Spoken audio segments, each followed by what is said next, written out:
परिवारा, कुशल कुठार बास तुम्हारा। हे विभीषण, अपना कुशल समाचार कहो। इस विषय पर तो कल हम विशेष रूप से प्रकाश डालेंगे। अभी पहला शब्द जो प्रयुक्त हुआ है, कहो लंकेश, बस इतना ही सुना करके वाणी को विराम देने के लिए जा रहा हूं। कहो लंकेश, विभीषण को भगवान ने लंकेश कहा। लंकेश का अर्थ लंका का राजा। विभीषण ने घर छोड़ दिया, परिवार छोड़ दिया, लंका को छोड़ दिया, भाई को छोड़ दिया, सब कुछ छोड़ दिया, नंगा होकर के विभीषण आ गया है। तो भी भगवान उनको लंका का राजा बोल रहे हैं। विभीषण लंका का राजा था? लंका का राजा तो रावण था। सुग्रीव जी उठ करके खड़े हो गए। भगवान, आप क्या बोल रहे हो? ये लंका का राजा है, आप लंकेश इसको कह रहे हो? आप भूल तो नहीं गए, लंका का राजा तो रावण है। भगवान ने कहा, भूलने की आदत तो जीव में होती है, जीव भगवान को भूल जाता है, भगवान कभी भी जीव को नहीं भूलता। मैं भूल गया, मुझे पता है यह क्या है। आज यह राजा बना है, आज विभीषण राजा हुआ। जब रावण के पास था तब तक तो यह मंत्री के पद पर था, मंत्रणा कर रहा था। अब मेरे पास आ गया, अब यह राजा हो गया। सुग्रीव ने कहा, यह राजा हो गया। यह राजा कैसे हो गया? अब तो इसके पास कुछ नहीं है, यह कैसे राजा हो गया? कहा, सुग्रीव तुम कैसे कहते अब इनके पास कुछ नहीं रहा? इन्होंने मुझे पा लिया, इनको सब कुछ मिल गया।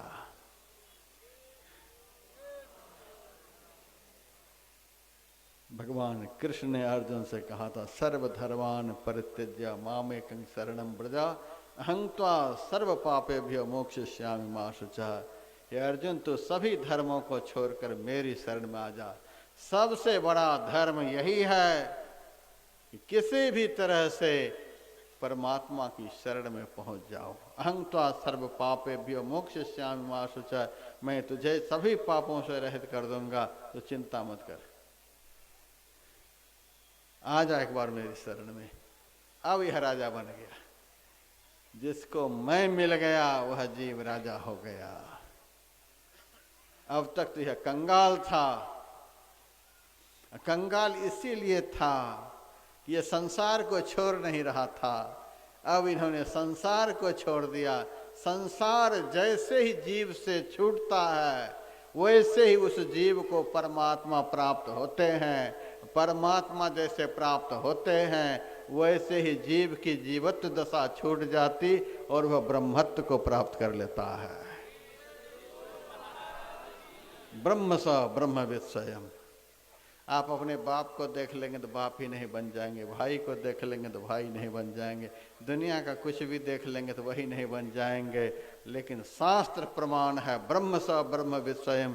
जो ब्रह्म को देख लेगा वो स्वयं ब्रह्म हो जाएगा। आज है राजा हो गया। सुग्रीव ने कहा, अच्छा, जो आपकी शरण में आ जाता है वो राजा बन जाता है। तो विभीषण को आपने राजा बना दिया लंका का। रावण अभी जिंदा है। यदि संयोग से उनको सुबुद्धि हो जाए या आपकी शरण में आ जाए तब क्या करेंगे? भगवान ने कहा, पहले तो विभीषण में को छोड़कर कोई आ ही नहीं सकता। रावण मेरे पास आ ही नहीं सकता। मेरे पास आने के लिए तो एक माथा होना चाहिए। 10 माथा वाला मेरे पास आ ही नहीं सकता। 10 माथा जिनको है वह मेरे पास आ ही नहीं सकता। हम लोग भी जो नहीं पहुंच पा रहे हैं यही बात है। देखने के लिए तो आईना में एक माथा है, लेकिन बहुत माथा है, बहुत दिमाग चलता है, बहुत माथा रखते हैं। एक दिल लाखों तमन्ना, उस पे भी ज्यादा हवस, फिर ठिकाना है कहाँ। उसको टिकाने के लिए 20 हाथ वाला, 10 माथा वाला, ऐसा आदमी कभी भगवान के पास जा सकता है? भगवान के पास जाने के लिए तो 2 हाथ भी नहीं चाहिए, 1 हाथ चाहिए। दोनों हाथ को मिला दीजिए, यह समर्पण हो गया। दोनों हाथ को मिला दीजिए, एक हो गया, यह समर्पण भाव है। समर्पित हो जाइए, आप भगवान के शरण में पहुंच जाएंगे। 20 हाथ ये असमर्पण का भाव है। अब 20 माथा, 10 जगह दिमाग लगा रखे हैं। 10 जगह जिनका दिमाग लगा हुआ है वह राम तक कैसे पहुंचेगा? भगवान ने कहा मेरे पास आने के लिए तो 1 माथा वाला चाहिए, जिनका दिमाग बस एक ही जगह लगता है, मेरे में। भगवान कृष्ण ने अर्जुन से कहा मन मना भव मद भक्ता मद्याजी मंग नमस्करो। तो मेरे में मन लगाने वाला बन जा, तो मेरा भक्त बन जा। मेरा मेरा मेरा शब्द का प्रयोग भगवान ने कहा, मेरा हो जा, मेरा हो जा, अथवा मेरे में चित्त को लगाने वाला बन जा। मत चित्ता मदगत प्राणा बोधयंता परस्परम कथयंत मांग नित्यं तुष्यन्ति च रमन्ति च तेषां सतत युक्तानां भजतां प्रीतिपूर्वकम ददामि बुद्धि योगं तं येन माम उपयान्ति ते। मेरे में चित्त लगाने वाला बन जा, एक चित्त वाला, एक मन वाला, एक हाथ वाला, एक पैर वाला। ये 2 पैर वाला भी नहीं जा पाएगा, 1 पैर वाला। आप कहेंगे फिर तो 1 पैर को काट लेते हैं, पहुंच जाएंगे जल्दी से। नहीं नहीं, 1 पैर वाला भी 50 पैर वाला के बराबर काम कर रहा है। लंगड़ा नहीं पहुंचेगा। 1 पैर वाला, जिसका पैर एक ही ठिकाने पर चलता है, 10 ठिकाने पर नहीं, वह 1 पैर वाला है। जिस पैर का एक ही ठिकाना है, जिस हाथ का एक ही ठिकाना है, जिस आँख का एक ही ठिकाना है, जिस कान का एक ही ठिकाना है, जिस माथे का एक ही ठिकाना है, जिन्होंने अपने जीवन का एक ही ठिकाना बनाया है, वही असली ठिकाने को पाएगा। यही राम ने कहा, मेरे पास आएगा तो विभीषण ही आएगा, एक बन करके आएगा, रावण नहीं आ सकता।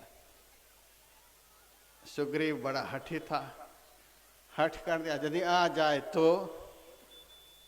तब भगवान ने कहा आ जाएगा तो मैं रावण को लेकर चला जाऊंगा अयोध्या। भरत जी से कहूंगा कि भरत भैया तुम मेरे साथ जंगल में रह लेना, अयोध्या का राज्य रावण को दे दे। मेरा संकल्प है, जो मेरा बन जाएगा उनको मैं राजा बना दूंगा। सुदामा कृष्ण की शरण में चला गया, राजा बन गया। यह जीव तभी तक इस संसार में दर दर भटकता है, भिखारी बना रहता है, जब तक यह संसार का बना हुआ है। जिस दिन यह जीव संसाराकर्षण छोड़ करके परमात्मा की शरण में चला जाएगा, उसी दिन यह जीव राजा बन जाएगा। हम आप लोगों को राजा बनाने के उद्देश्य से यहाँ आए हैं। यह 2 दिनों का आयोजन आप लोगों को राजा बनाने के लिए हुआ है। आप लोगों को एक ठौर ठिकाने को समझ लेना है, परख लेना है और उस ठिकाने के लिए चल देना है, राजा बन जाएंगे। दुख दारिद्र सदा सदा के लिए समाप्त हो जाएगा। ज्यादा मैं सुना दूंगा इसी समय तो सुबह फिर आप लोग आने वाले नहीं। सब कुछ तो सुन ही लिया, अब चलो। हमें तो कल शाम तक मजमा जमा करके रखना है, इसीलिए इस विषय की परिपुष्टि बहुत विलक्षण विषय है। इस विषय की परिपुष्टि हम कल करेंगे। कल ठीक समय पर आप लोग आइएगा और आनंद मन से शांति पूर्वक इस विषय को सुनिएगा, समझिएगा, जीवन में उतारिएगा। अब प्रवचन की समाप्ति पर गायक जी से एक भजन सुन लीजिए, छोटा सा भजन सुन लीजिए। 2 आध्यात्मिक आरती भी कर लीजिए। आरती का बड़ा महत्व है सत्संग में। और आरती के बाद पुस्तक स्टॉल हरिद्वार से लगा हुआ है।